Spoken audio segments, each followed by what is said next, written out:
So VS Code நானும் open பண்ணியிருக்கேன். Open editors வேண்டாம். ஸோ தெரியும்னு நினைக்கிறேன் எல்லாம். இப்போ வந்து பாருங்கள், இங்கே வந்து நானும் நிறைய ஐ திங்க் ப்ராஜெக்ட் க்ரியேட் பண்ணியிருக்கேன், விர்ச்சுவல் என்விரான்மெண்ட் க்ரியேட் பண்ணியிருக்கேன், எல்லாம் என்கிட்டையும் இருக்குது. ஸோ அதோட ஃப்ளோ எப்படி ஒர்க் ஆகுது அப்படின்றது தான் நமக்கு இப்போ வேணும். ஸோ இதில் டெஸ்ட் ஆப் அப்படின்றது தான் என்னுடைய ப்ராஜெக்ட், ஓகேவா? ஸோ இதில் தான் ப்ராஜெக்டோட ஃபைல்ஸ் எல்லாமே இருக்குது, பைத்தான் ஃபைல்ஸ், செட்டிங்ஸ் இருக்குது, URLs இருக்குது. ஸோ இந்த மாதிரி அதோட ஃபைல்ஸ் எல்லாம் இதுக்குள்ளே தான் இருக்குது. ஸோ இதே மாதிரி நான் வந்து ஒரு ஆப் க்ரியேட் பண்ணியிருக்கேன். ஸோ அந்த ஆப் வந்து இந்த ப்ராஜெக்ட்குள்ளே தான் இருக்குது. நான் க்ரியேட் பண்ண டிசைன் ப்ராஜெக்ட்குள்ளே தான் இருக்குது, அதுக்குள்ளே ஒரு ஆப், ஓகேவா? இந்த மாதிரி நான் மல்டிபிள் ஆப்ஸ் வந்து இந்த ப்ராஜெக்டில் நான் க்ரியேட் பண்ணிக்க முடியும். இட்ஸ் பாசிபிள், ஓகேவா?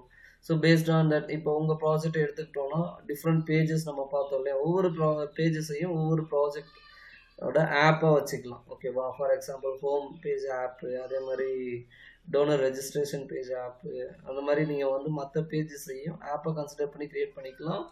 ஃபார் எக்ஸாம்பிள் சொல்கிறேன், எக்ஸாக்டாக அதை க்ரியேட் பண்ணணுமா அப்படின்னு கேட்டால் அது உங்களோட விஷ். அது க்ரியேட் பண்ணியும் யூஸ் பண்ணலாம், இல்லைனா நீங்கள் அப்படியே பண்ணுறதுனாலையும் பண்ண முடியும். ஸோ ப்ரோக்ராமிங்கில் அது ஒரு அட்வான்டேஜ். நம்ம விருப்பத்துக்கோசரம் நம்ம எப்படினாலும் டெவலப் பண்ணிக்கலாம், நோ ப்ராப்ளம், ஓகேவா?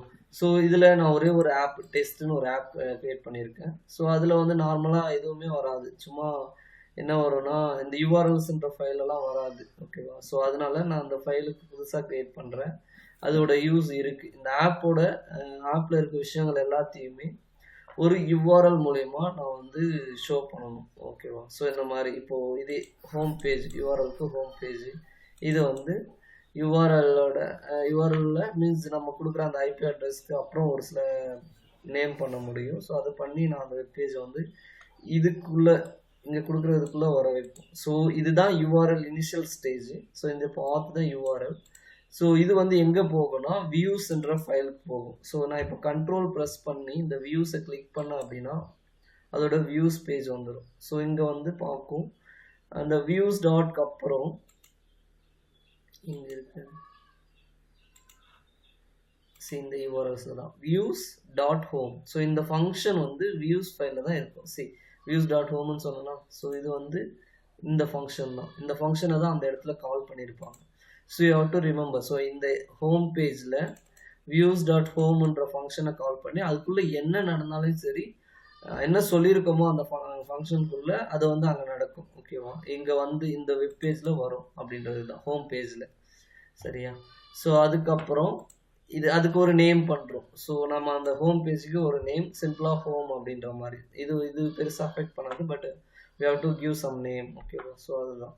இதுக்கப்புறம் அந்த ஹோம் பேஜ் வியூஸ் போனோம் இல்லையா, இந்த ஃபங்க்ஷனுக்குள்ள என்ன நடக்குதுன்னு பார்க்கணும் நம்ம.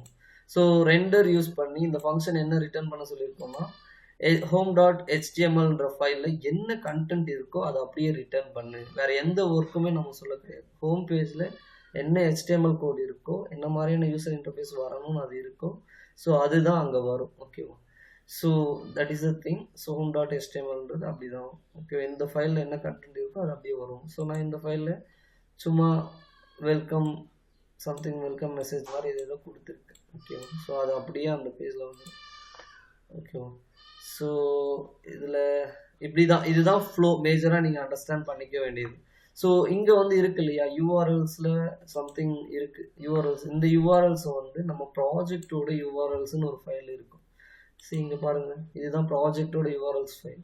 நம்ம முன்னே பார்த்தது ஆப்போட URLs ஃபைல். ஸோ இந்த எத்தனை ஆப் க்ரியேட் பண்ணாலுமே நீங்கள் அந்த ஆப்பை வந்து இந்த ப்ராஜெக்டோட URLs கூட கனெக்ட் பண்ணால் மட்டும்தான் நீங்கள் வந்து அதை கரெக்டாக ஒர்க் ஆகும், இல்லை அப்படின்னா ஒர்க் ஆகாது.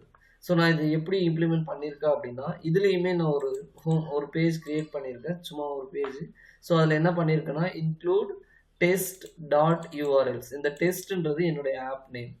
ஸோ டெஸ்ட்ன்றது ஆப் நேம், .urlsன்றது அதுக்குள்ளே இருக்க URLs ஃபைல். ஸோ இதுக்குள்ளே என்ன இருந்தாலும் அதை வந்து அங்கே கால் பண்ணு அப்படின்ற மாதிரி நான் சொல்லியிருக்கேன். ஸோ இந்த லைன் வந்து அதை தான் மீன் பண்ணும்.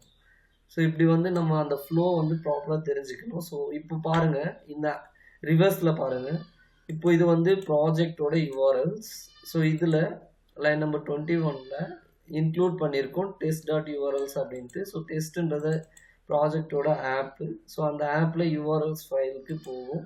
இங்கே வந்துச்சுன்னா இங்கே வந்து நம்ம ஃபைலை கொடுத்துருக்கோம். ஹோம் பேஜில் views.home அப்படின்ற ஃபங்க்ஷன், வியூஸ் ஃபைலில் ஹோம் ஃபங்க்ஷனில் என்ன நடக்குமோ அது வந்து அங்கே வந்துடும். அதே மாதிரி இங்கே கீழே இன்னொரு விஷயம் கொடுத்துருக்கேன், வியூஸ் ஃபைலில் மைன்ற ஃபங்க்ஷன். ஸோ அந்த ஃபங்க்ஷனில் என்ன விஷயம் இருக்கும், அது வந்து ஐபி அட்ரஸ்க்கு அப்புறம் நான் ஸ்லாஷ் கொடுத்து மைன் கொடுத்தேன் அப்படின்னா இது இன்னொரு பேஜ். ஸோ அந்த பேஜில் எனக்கு இந்த விஷயம் வந்து வியூ ஆகும் அப்படின்ற மாதிரி. ஸோ இது அதுக்கப்புறம் வியூஸ் போய் பார்ப்போம். வியூஸில் வந்து ஹோம் பேஜில் என்ன கொடுத்துருக்குன்னு பார்க்கணும். ஸோ ரெண்டர் நம்ம home.html ஃபைலை வந்து நம்ம இதில் கால் பண்ணுறோம். ஸோ அந்த ஃபைலில் என்ன இருக்கோ, அந்த HTML ஃபைல் என்ன இருக்கோ அது வந்து வியூ ஆகும். அப்புறம் பார்த்தோம்னா மை ஃபங்க்ஷனில் ஒரே ஒரு சிம்பிள் ஸ்டேட்மெண்ட் வந்து திஸ் இஸ் மீ அப்படின்ற ஒரே ஒரு ஸ்டேட்மெண்ட் மட்டும் HTTP ரெஸ்பான்ஸ் மூலயமா நம்ம சென்ட் பண்ணுறோம். அந்த வெப்பேஜில் வந்து இந்த கண்டென்ட் வந்து வியூ ஆகணும் அப்படின்றது. ஸோ இவ்வளோ தான் விஷயம். இந்த ஃப்ளோ உங்களுக்கு தெரியுது. இப்போ home.html என்ன இருக்குன்னு ஆல்ரெடி காமிச்சிட்டேன். ஸோ அதில் என்ன இருக்குது அப்படின்ற மாதிரி. இந்த ஃப்ளோ புரிஞ்சுதா வைஷ்ணவி?